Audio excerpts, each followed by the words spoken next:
Last time physics.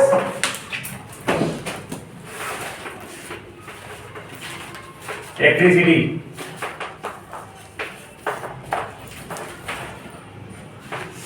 विद्युत। देखो आज इलेक्ट्रिसिटी के बारे में हम बताते हैं, परिचय देते हैं क्या चीज है। आज के लाइफ में इलेक्ट्रिसिटी के बारे में सब कुछ पता हो। आज बिजली पे हम हर तरीके से डिपेंडेंट हैं। इलेक्ट्रिसिटी पर हर तरीका से लोग डिपेंड है। अगर लाइट ना रहे, इलेक्ट्रिसिटी ना रहे तो हम लोग का जिंदगी ही आज रुक जाएगी, है ना। हम लोग चल रहे हैं, सड़क पे आ रहे हैं, आज इलेक्ट्रिक व्हीकल्स का इस्तेमाल कर रहे हैं। हम लोग जो कपड़ा धो रहे हैं, वॉशिंग मशीन में इलेक्ट्रिसिटी का इस्तेमाल कर रहे हैं। कपड़ा वायरिंग कर रहे हैं, उसमें इलेक्ट्रिसिटी का इस्तेमाल कर रहे हैं। पानी जो पी रहे हैं तो मोटर चलाने के लिए इलेक्ट्रिसिटी का इस्तेमाल कर रहे हैं, है ना। सो रहे हैं तो फिर फैन के बिना सोएंगे नहीं, एसी के बिना सोएंगे नहीं। तो हर काम में, एवरीथिंग में क्या जरूरी है? इलेक्ट्रिसिटी। इलेक्ट्रिसिटी जानता सब कुछ है, सब लोग है, लेकिन समझते नहीं है ना। तुम लोग कितने जानते हो? स्विच को ऑन करेंगे तो पंखा चल जाएगा, स्विच को ऑन करेंगे तो मशीन चालू हो जाएगा, मोटर चालू हो जाएगा। अब इलेक्ट्रिसिटी में ये सब लोग देख रहा है कि देखो एक अप्लायंस लगा हुआ है, ये पंखा लगा हुआ है। पंखा से देखो और क्या लगा हुआ, तार लगा हुआ है, और तार के ऊपर जो कवर है तो खैर तार को सही तरीके से रखने के लिए है। उसमें उस पर इलेक्ट्रिसिटी का कुछ वैसा रोल नहीं है। वो अगर उसमें कवर नहीं रहेगा ना तो तार को लटका हुआ रहेगा तो अच्छा नहीं लगेगा। तो वायरिंग किया जाता है कि ताकि तार को हम समेट के रखें, कहीं कोई दिक्कत ना हो। लेकिन ये जो इलेक्ट्रिक अप्लायंसेज है, ये बिजली से चलने वाला उपकरण है। तार है, तार किस में लगाया जाता है उसके लिए रीजन है। इसके देखो तार सीधे कहाँ आया है, इसके पीछे एक स्विच है, क्या है, जब एक बोर्ड है, बोर्ड के अंदर स्विच है, स्विच के अंदर देखो प्लग है ना। उसमें एक देखो लाल बल्ब जलता है, इंडिकेटर है। तो ये सब चीज है, तो ये सब क्या इलेक्ट्रिसिटी है, इसके बारे में समझो। सबसे तो वो जानना पड़ेगा बिजली है क्या चीज, तो विद्युत है क्या। तो बिजली एक प्रकार का इलेक्ट्रॉन का प्रवाह, ठीक है। जब इलेक्ट्रॉन या आवेश किसी भी धारावाही चालक द्वारा, इलेक्ट्रिक वायर के द्वारा जब फ्लो करता है तो उसके कंटिन्यूअस फ्लो को ही इलेक्ट्रिसिटी कहते हैं, ठीक है। मतलब कि जैसे स्विच हम ऑन करते हैं और फैन चालू हो जाता है, इसका मतलब स्विच जैसे ऑन किए तब स्विच ऑफ जब कर रहे हैं तब कोई रुका हुआ है, प्रवाहित होने नहीं दे रहा। लेकिन स्विच ऑन किए तो उससे एक तार लगा हुआ है, जो फैन लगा हुआ है, तो स्विच और तार के बीच में वायर है, क्या है, तो स्विच और अप्लायंस के बीच में एक वायर है। तो वायर में कुछ ना कुछ तो गया हुआ, जैसे पंखा चल रहा, तो क्या गया, इलेक्ट्रॉन का प्रवाह हुआ। दूसरे भाषा में कहो तो इलेक्ट्रॉन पे नेगेटिव चार्ज होता है ना, तो चार्ज का प्रवाह हुआ। इलेक्ट्रॉन के थ्रू क्या आएगा, चार्ज आएगा। अब वो चार्ज आया, चार्ज इसको एनर्जी दिया, इस एनर्जी से पंखा क्या हो गया, चलने लगा। और वो एनर्जी का नाम है इलेक्ट्रिकल एनर्जी। क्या एनर्जी? इलेक्ट्रिक एनर्जी किसके द्वारा? इलेक्ट्रॉन के प्रवाह के द्वारा मिला। किसको मिला? उपकरण को मिला, तो वो अपना फंक्शन करने लगा, काम करने लगा। इलेक्ट्रिसिटी क्या चीज है? Continuous flow of electron. Continuous मतलब लगातार होता है, माने अगर छूट के जाएगा तो पंखा नहीं चलेगा, लगातार जाएगा तभी पंखा चलेगा। अगर हम स्विच को चालू करके पंखा चला दिए, आई बंद कर देंगे, प्रवाह बंद कर देंगे तो नहीं चलेगा। इलेक्ट्रिसिटी मतलब कंटिन्यूअस फ्लो होना चाहिए, लगातार फ्लो होना चाहिए, रुकना छूट के नहीं होना चाहिए। अंडरस्टैंड? अब जो ये जो चार्ज का फ्लो है ना, तो चार्ज यहाँ पे तो बात है, चार्ज क्या चीज? चार्ज मतलब आवेश होता है हिंदी में। ये तो समझना, चार्ज की चिड़िया का नाम है। तो चार्ज एक किसी पदार्थ का एक गुण है, प्रॉपर्टी है ना, जिसके कारण जो किसी ऑर्बिट में होता है ना, और इस ऑर्बिट के द्वारा किसी दूसरे ऑर्बिट के साथ या तो अट्रैक्ट करेगा, या तो रिपेल करेगा, या तो कोई प्रभाव नहीं पड़ेगा, ठीक है। तो इलेक्ट्रिसिटी का खोज का श्रेय बेंजामिन फ्रैंकलिन को जाता है। किसको जाता है? इलेक्ट्रिसिटी का खोज किसको जाता है? बेंजामिन फ्रैंकलिन के बारे में जाना जाता है कि बेंजामिन फ्रैंकलिन ने इलेक्ट्रिसिटी का खोज किया, विद्युत का खोज किया, ठीक है। इससे पहले भी एक थेल्स ऑफ बिलेटर्स और भी वैज्ञानिकों ने, है ना, पहले बताया कि अम्बेर नाम का एक चीज होता है, अम्बेर लसा टाइप का एक चीज होता है, उसमें चार्ज प्रेजेंट होता है। क्या प्रेजेंट होता है? चार्ज प्रेजेंट होता है, दूसरे वस्तु को अट्रैक्ट कर देता है, सट जाता है। तुम नॉर्मल भी जिंदगी में बहुत सारी चीज का तुम किए होगे, जैसे कंघी को अगर बाल में रगड़ते हैं, बाल को कंघी को बहुत सारे देर तक रगड़ते छोटे छोटे बिट्स ऑफ पेपर को खींच लेता है। तो खींच क्यों लिया? तो वस्तु चार्ज हो गया। कौन चार्ज हो गया? वो जो कंघी था, ठीक है। और कंघी में जो चार्ज प्रेजेंट हुआ उसके जस्ट अपोजिट चार्ज को बिट्स ऑफ पेपर में, बिट्स में टुकड़ा, छोटे टुकड़ा, उसमें जो चार्ज प्रेजेंट था इस कंघी के चार्ज के जस्ट क्या था, उल्टा था। इसे उल्टा था, हम नजदीक लेके गए तो सटा दिया। ठीक है, समझने में।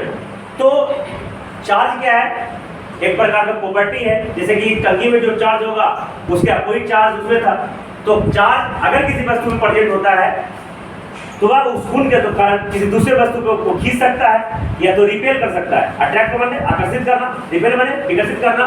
और अगर किसी वस्तु में कोई चार्ज प्रेजेंट ना हो तो समझना उसमें न्यूट्रल, कोई चार्ज नहीं है, डेट न्यूट्रल ऑब्जेक्ट्स है ना। जैसे all atoms are, all substance are electrically neutral. जैसे बेंच है, बेंच जब इलेक्ट्रिकली न्यूट्रल है, ये केमिस्ट्री पढ़े होंगे।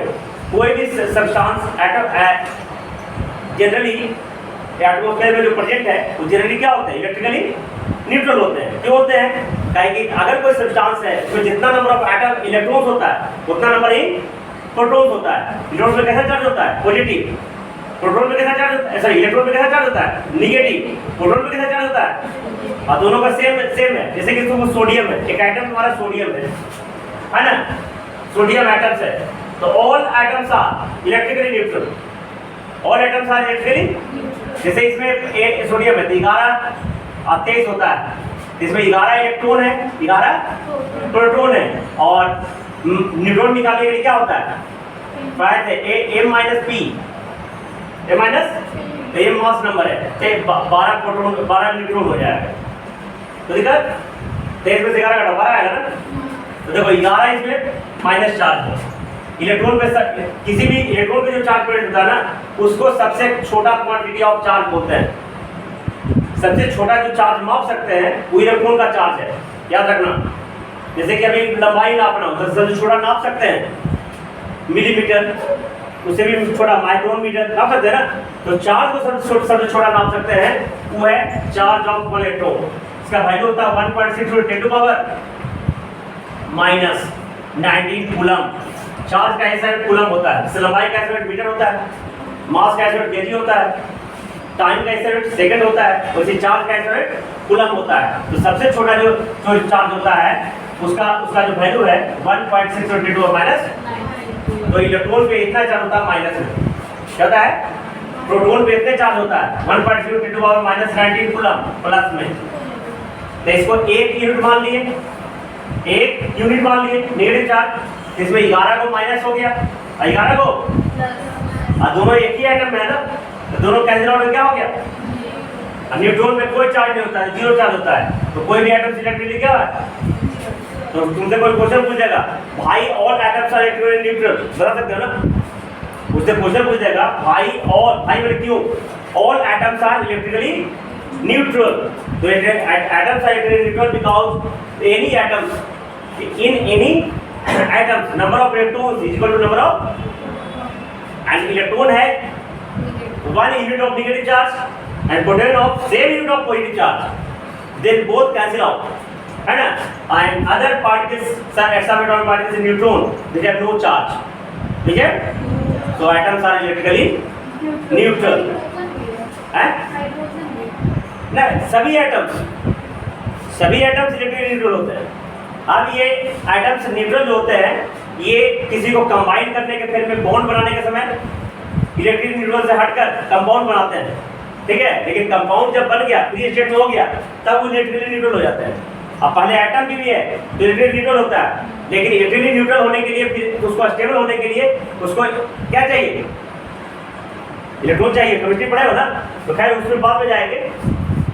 अब यहाँ जानेंगे कि एटम्स जब इलेक्ट्रिकली न्यूट्रल है तो किसी वस्तु पर चार्ज कहाँ से प्रेजेंट होता है। तो चार्ज प्रेजेंट होगा, जैसे किसी को रब करते हैं, रगड़ते हैं, तो रगड़ने से क्या होता है, इलेक्ट्रॉन जंप कर जाता है। दो सब्सटेंस को रब किए ना, तो एक सब्सटेंस का इलेक्ट्रॉन दूसरे सब्सटेंस में चला गया। एक इलेक्ट्रॉन बाहरी कक्षा में घूमते रहता है। किसी भी एटम के अंदर आगे बढ़ोगे, न्यूक्लियस में होता है प्रोटॉन और न्यूट्रॉन, अब बाहरी एटम में इलेक्ट्रॉन घूमते रहता है, तो इलेक्ट्रॉन ट्रांसफर हो गया। तो जो दो चीज को रगड़े तो एक में इलेक्ट्रॉन ज्यादा हो गया, पहले से दोनों बराबर था। जैसे एक सब्सटेंस दूसरा सब्सटेंस है, इसमें भी जितना इलेक्ट्रॉन जितना प्रोटॉन, इसमें भी जितना इलेक्ट्रॉन जितना प्रोटॉन, सेम है। लेकिन अब इसमें क्या इलेक्ट्रॉन गया, लेकिन प्रोटॉन तो गया नहीं। इलेक्ट्रॉन इसमें घट गया, नेगेटिव वाला घट गया, पॉजिटिव वाला, तो ये पॉजिटिव चार्ज हो जाएगा। इसमें इलेक्ट्रॉन ज्यादा चला गया, प्रोटॉन तो उसमें था ना, तो ये हो जाएगा तुम्हारा नेगेटिव चार्ज। तो रबिंग करने से या तो कोई कोई सब्सटेंस इंडक्शन से भी चार्ज हो जाता है, एटमॉस्फेयर से चार्ज अपने आप गेन कर लेता है। तो charging by rubbing, charging by induction, है ना, तो अलग अलग मेथड से चार्ज हो जाते हैं। तो मैंने समझाया सबसे इलेक्ट्रिसिटी, देखो इलेक्ट्रिसिटी के लिख रहे हो,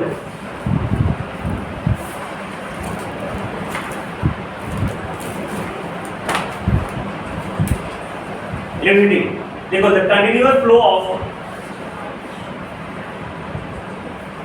flow of charge, continuous flow of charge is called electricity. The continuous flow of charge is called electricity. तुमको तो एक चीज नहीं बताया, ये इलेक्ट्रिसिटी दो प्रकार के होते हैं। कितना प्रकार के होते हैं?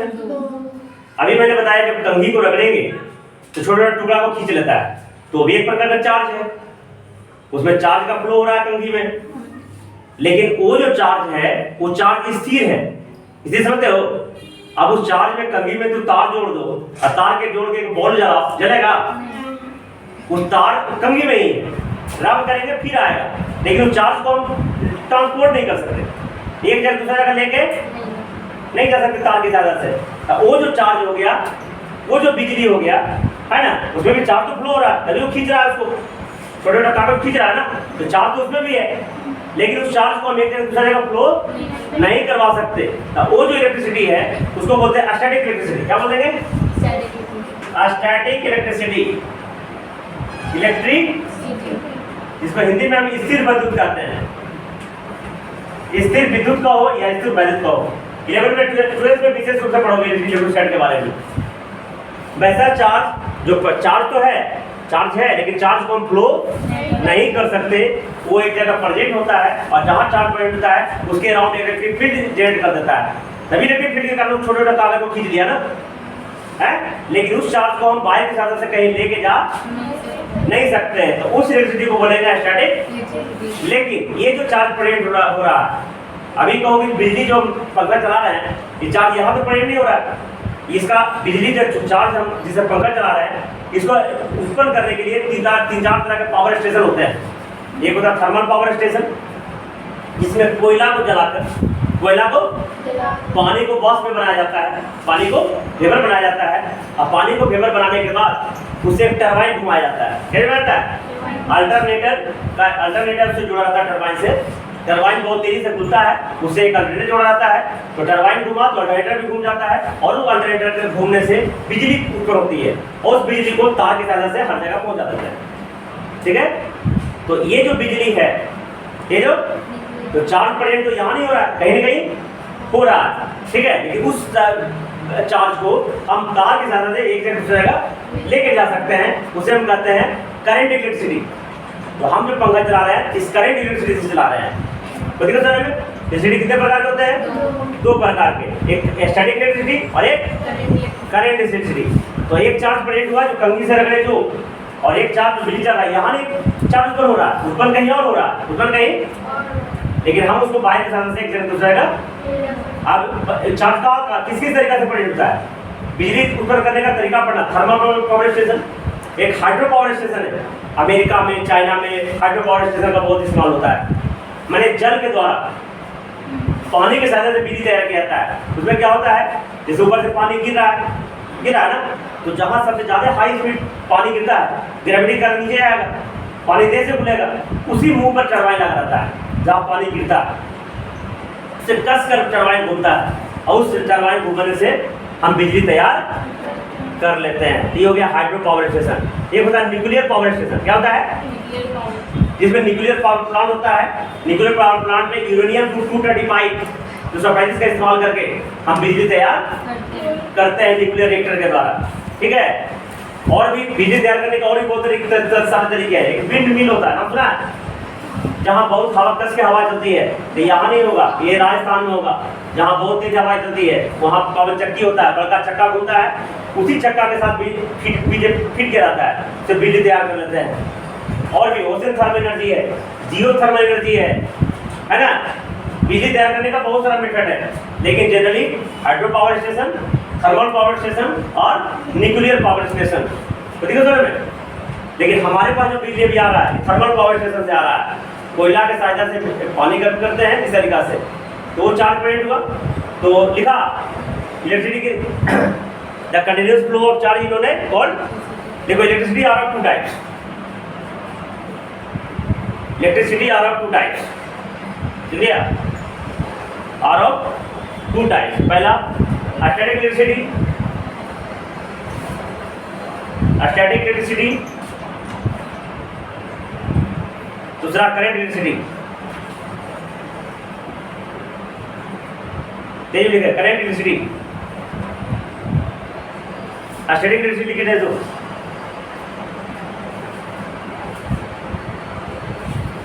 देखो the electricity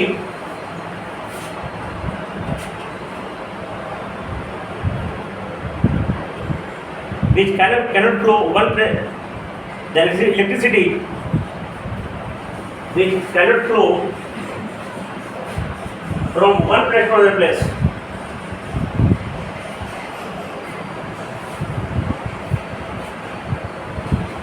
the electricity which cannot flow from one place to another place is called static electricity, is called static electricity।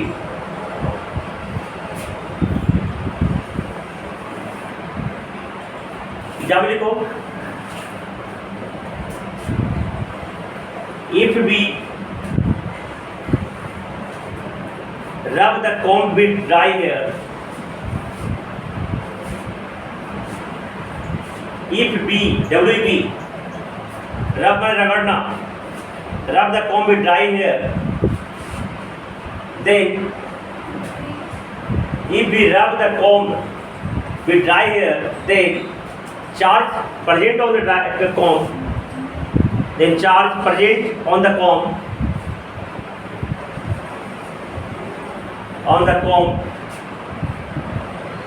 है ना, so this comb attracts the, so this comb attracts the teeny bits of paper, attracts the teeny TINY bits of paper, ठीक है, but we cannot flow this charge from one place to another place, but we cannot flow,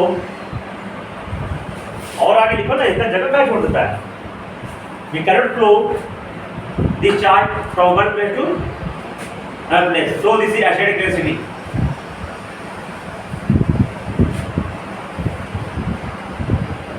static electricity,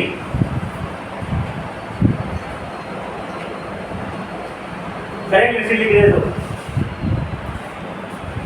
current electricity, ये जो पंखा चल रहा है current electricity की तरह चल रहा है, जिस करंट इलेक्ट्रिसिटी चार्ज को एक जगह दूसरा जगह लेके जा सकते हैं और अपने काम को कर सकते हैं।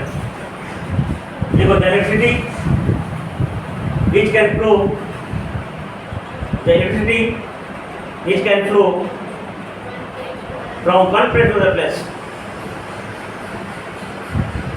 electricity which can flow from one place to another place is called current electricity। दोनों में चार्ज का फ्लो होगा, दोनों में चार्ज ही रहेगा। इलेक्ट्रिसिटी मतलब चार्ज, खुद पर चार्ज का उत्पन्न होना, आवेश का उत्पन्न होना। एक में आवेश को लेके जा सकते हैं तार की सहायता से, कंडक्टिंग वायर की सहायता से, और एक में तार को नहीं लेके जा सकते। समझ में आया? अभी मैंने किसी बातों पर ध्यान दिया इलेक्ट्रिसिटी के बारे में। इलेक्ट्रिसिटी है क्या?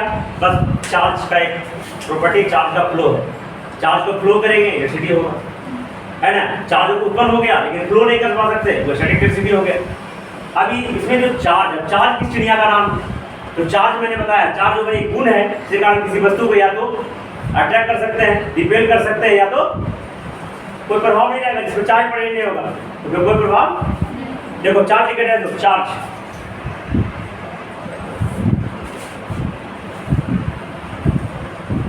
है ना। देखो इलेक्ट्रिक चार्ज लिखो, चार्ज से बढ़िया लिखो इलेक्ट्रिक चार्ज। आगे इलेक्ट्रिक डालो, विद्युत आवेश है ना, इलेक्ट्रिक चार्ज। जब electric charge a physical property of a matter or substance, electric charge is a physical property of a matter or substance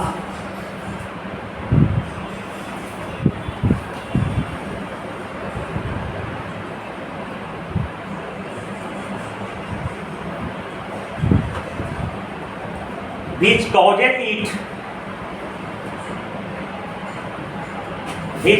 it to experience a force,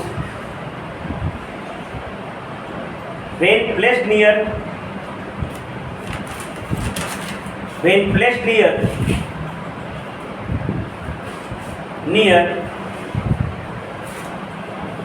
other matter or substance, other matter or substance।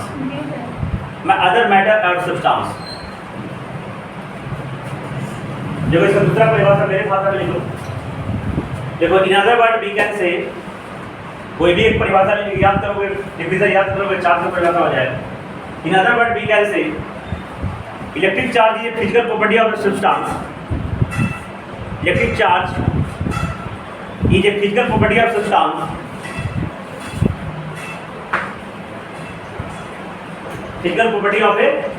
substance, by which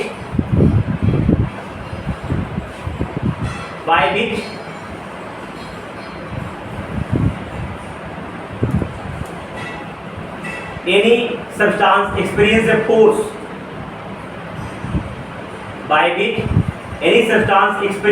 force, experience अनुभव करना, experience of force, bye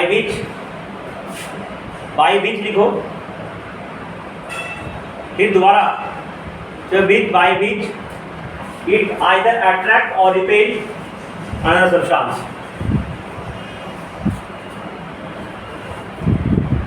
bye which it either attract or repel another substance. Charge किसी वस्तु का वह गुण है जिसके कारण उस वस्तु में एक फोर्स, बल का अनुभव हो जाता है। इस बल के द्वारा किसी वस्तु को ढकेल सकता है या तो अपनी तरफ खींच सकता है। ठीक है, देखो टाइप्स ऑफ चार्जेज, एक कितना बार पहले पढ़ाया होंगे हम, टाइप्स ऑफ चार्जेज। देखो there are two types of charges,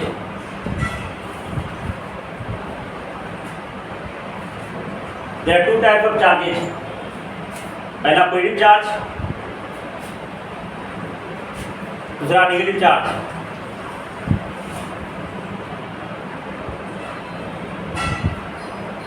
negative charge, देखो पॉजिटिव चार्ज किसको कहा गया आपने समझ लो, तो पढ़ते आ रहे होंगे क्लास 8 में भी, है ना, पढ़े हो ना।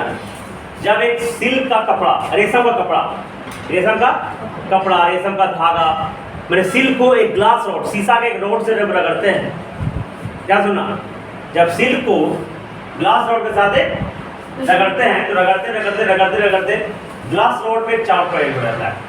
मैं तुमको पहले बताया कि जब किसी चीज को रब करते रगड़ते हैं तो एक का इलेक्ट्रॉन दूसरे इलेक्ट्रॉन में ट्रांसफर हो जाता है। जिसमें ज्यादा इलेक्ट्रॉन गया, उसमें माइनस चार्ज प्रेजेंट हो जाएगा, और जिससे इलेक्ट्रॉन गया, जिसमें इलेक्ट्रॉन घट गया तो फिर प्लस चार्ज हो जाएगा। तो दिक्कत है ना। तो जब ग्लास रोड को सिल्क के साथ रगड़ते हैं तो ग्लास रोड पे जो चार्ज प्रेजेंट हो जाता है उस चार्ज पर को हम पॉजिटिव चार्ज, और उसके जैसा जो भी चार्ज होगा दुनिया में सभी को हम पॉजिटिव चार्ज, समझा। तो दिक्कत आने में लिखो पॉजिटिव चार्ज, देखो when we rub the glass rod, when we rub the glass rod with silk, then the charge present on the glass rod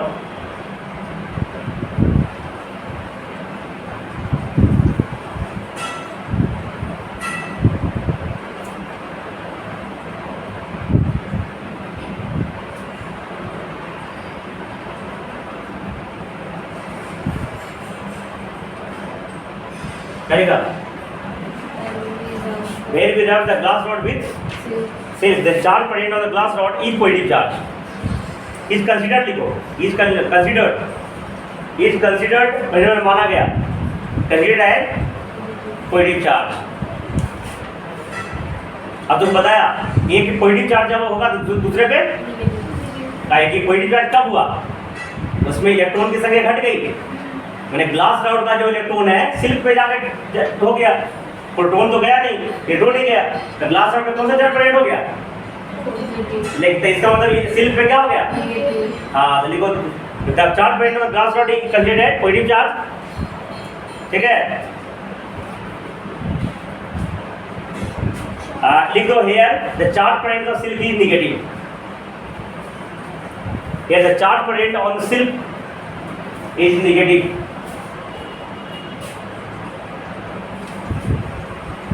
अब दूसरा नेगेटिव चार्ज लिख रहे हैं, नेगेटिव चार्ज। अब देखो ऐसे तो नेगेटिव चार्ज सिल्क पे भी हो गया, लेकिन इसके लिए अलग अलग अलग एक प्रकार का डिफिनेशन है।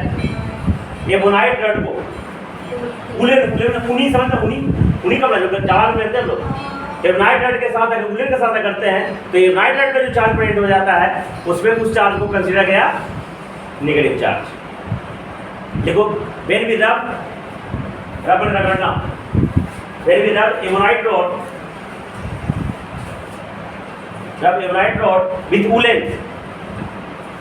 with woolen, then the charge present on woolen, then charge present on ebonite rod, charge present on ebonite rod is considered as negative charge, on ebonite rod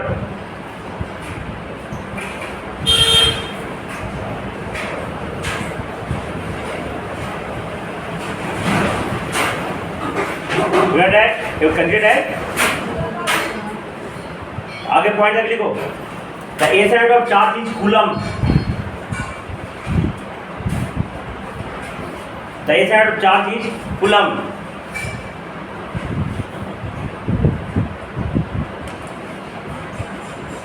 ठीक है। The smallest amount of charge, the smallest amount of charge is considered as charge of one electron, the smallest amount of charge, सबसे छोटा जो charge हो सकता है, the smallest amount of charge is considered as charge of one electron,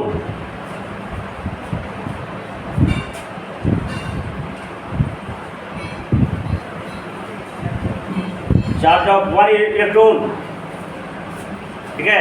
ये लिखो charge of one electron नहीं, ये -1.6 × 10⁻⁹ कूलम,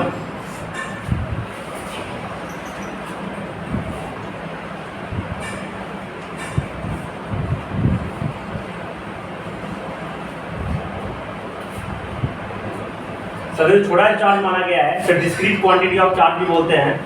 क्या है? चार्ज ऑफ वन इलेक्ट्रॉन कैसा होता है? -1.6 × 10⁻⁹ सी मतलब कूलम। और कूलम क्या है? चार्ज का SI यूनिट है। SI समझ रहे हो ना, पढ़ाया था 9th में फिजिक्स में। देखो चार्ज ऑफ प्रोटॉन लिख दो 1.6 × 10⁻⁹ कूलम प्लस में charge of one proton, charge of नहीं चार्ज ऑन करो, charge on one proton 1.6 × 10⁻⁷ coulomb. लिया लिखो न्यूट्रॉन है नो एनी चार्ज। किसी भी एटम पर 3 सब एटॉमिक पार्टिकल्स होता है, इलेक्ट्रॉन, प्रोटॉन और neutron. Neutron has no any charge, neutron में कोई चार्ज नहीं होता है। अगला स्टार मार्क लिखो, the CGS unit of charge is,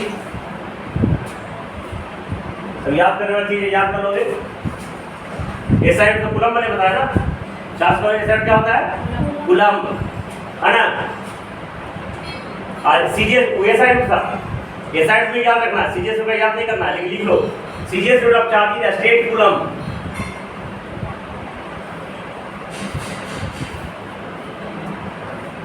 CGS unit of charge in a state coulomb, COULOMB, COULOMB, CGS unit क्या हो जाएगा? a state coulomb, ऐसा क्या होगा चार्ज का? coulomb। आगे स्टार मार्क लिखो, charge is denoted by Q, charge is denoted by Q, charge को Q लेटर से डिनोट करते हैं।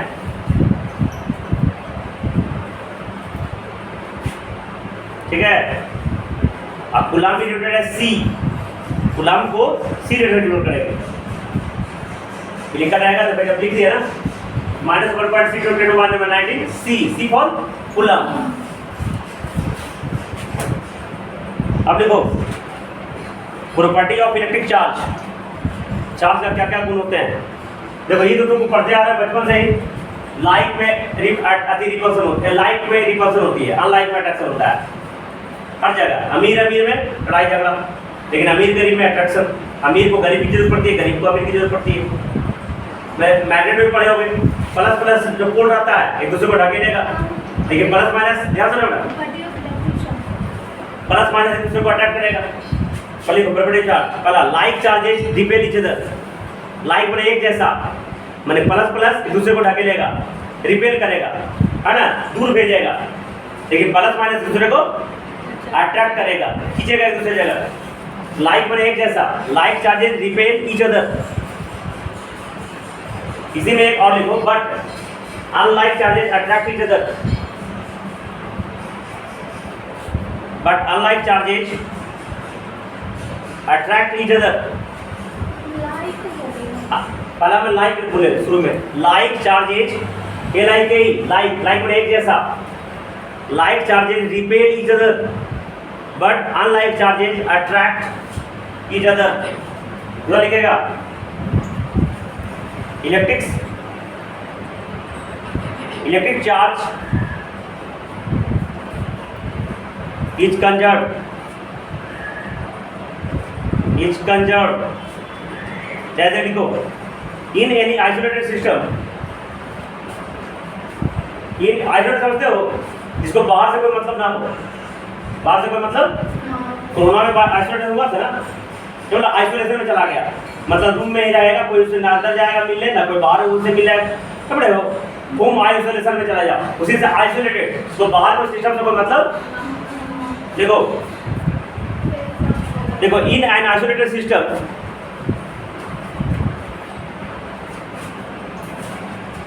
in an isolated system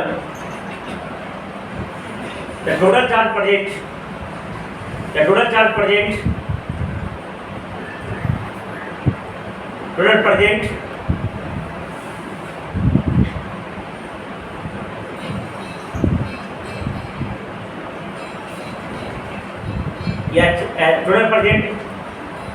मत लिखो।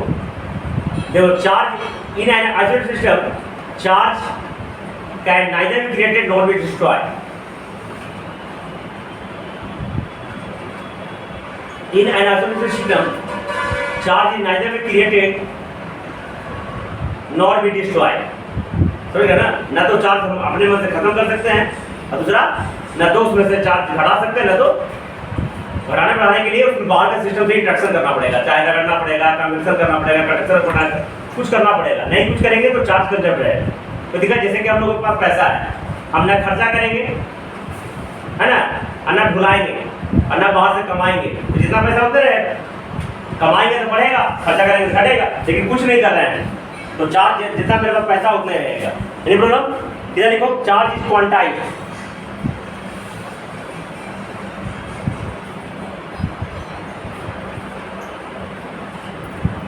देखो चार्ज इज क्वांटाइज्ड का मतलब समझ लो, जैसे सबसे छोटा क्वांटिटी ऑफ चार्ज कितना होता है 1.6 × 10⁻⁹ मतलब सब छोटा ही होता है। तो इसी के इंटीग्रल मल्टीपल में टोटल चार्ज होगा, किसी वस्तु पे जो चार्ज होगा इसी के इंटीग्रल मल्टीपल्स के फॉर्म में होंगे। जैसे तुम्हारे पास 500 रुपए का नोट है तो कितना पैसा होगा, जितना 500, जैसे दुनिया में भारत में सिर्फ 500 रुपए नोट चले, दूसरा नोट चले ही नहीं, दूसरा नोट, तो तुम्हारे पास कितना पैसा होगा 500 का गुना होगा, हर किसी के पास उतना ही पैसा होगा। लेकिन दूसरा नोट चलेगा तो अलग अलग पैसा हो सकता है, लेकिन पूरे इंडिया में सिर्फ एक ही पैसा चले 500 रुपए का नोट, तो हर किसी के पास पैसा जो होगा 500 के मल्टीप्लाई में होगा। तो सबसे छोटा पार्टिकल का चार्ज कितना होता है? इतना। तो किसी वस्तु में चार्ज कितना होगा? इसी का मल्टीपल्स में होगा। कोई एक में 1 इलेक्ट्रॉन का चार्ज, उसमें 2 में 1 लाख इलेक्ट्रॉन का चार्ज। ठीक है, तो चार्ज की क्वांटाइट लिखो QUNTIACD लिखो, the total charge present in any system, the total charge present in any system, the total charge present in any system is integral multiples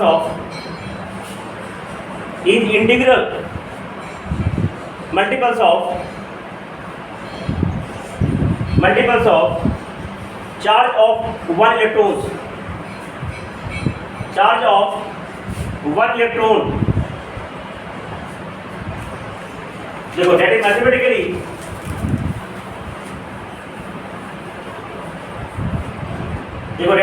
mathematically Q बराबर NE, जहाँ Q क्या है? चार्ज है। N क्या है? Number of electrons है। और E क्या है? Charge of 1 electron, that is -1.6 Guna 10 to -9 coulomb.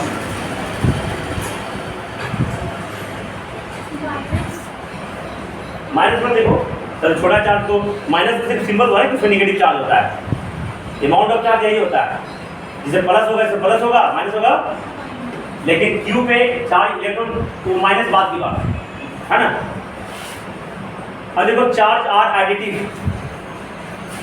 Charge are जैसे कोई वस्तु में 3 कूलम चार्ज है, ध्यान देना, कोई वस्तु में 3 कूलम चार्ज है, कोई वस्तु -2 कूलम चार्ज है, तो 3 - 2 टोटल चार्ज कितना हो गया? 1 कूलम हो गया। सिंपल अलजेब्रिक मीटर से हम जोड़ देंगे, ठीक है, कोई दूसरा मीटर का इस्तेमाल। तो charge are additive, that is Q बराबर Q1 + Q2 + Q that is Qn, that is देखो एक ऑब्जेक्ट है जिसे Q1 चार्ज है, Q2 चार्ज है, Q3 है, Q4 है, तो टोटल चार्ज कितना होगा? Q बराबर Q1 + Q2 + Q3 + Q4, that is simple जोड़ देंगे अलजेब्रिक मीटर से। बाकी अगले क्लास में करेंगे हम।